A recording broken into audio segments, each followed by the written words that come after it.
सुनवाई आज पूरी हो गई है। दोनों पक्षों की बहस सुनने के बाद जो है न्यायालय ने अपना निर्णय सुरक्षित कर लिया है और 27 दिसंबर मंगलवार को जजमेंट जो है न्यायालय अपना देगा इस पूरे प्रकरण पे।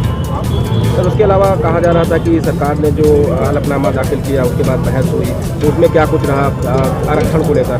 सरकार ने अपने हलफनामे में अपने एक्शन को डिफेंड किया कि जो हमने नोटिफिकेशन जारी किया है वो बिल्कुल सही तरीके से जारी किया है, लेकिन कोर्ट उनसे बहुत ज़्यादा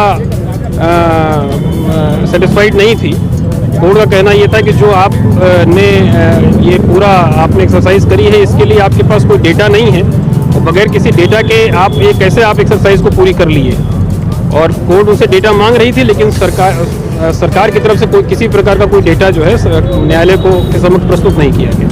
क्या सर पिछले चुनाव का भी हवाला दिया गया था? पिछले चुनाव का भी हवाला दिया गया था और हम लोग की तरफ से ये याचियों की तरफ से कहा गया कि 2012 और 17 के चुनाव हुए थे उसमें भी बहुत सारी नियमों का उल्लंघन हुआ था और उसमें भी न्यायालय में बहुत सारे प्रकरण आए थे और इन्होंने वही सारे डेटा और उसी के आधार पर इस चुनाव को भी कराने का ये प्रयास कर रहे हैं। इसीलिए ये सारी एक्सरसाइज जो है ये गलत है और इसको इसीलिए न्यायालय में चुनौती दी गई। किसी आयोग के गठन की भी मांग की गई है सर?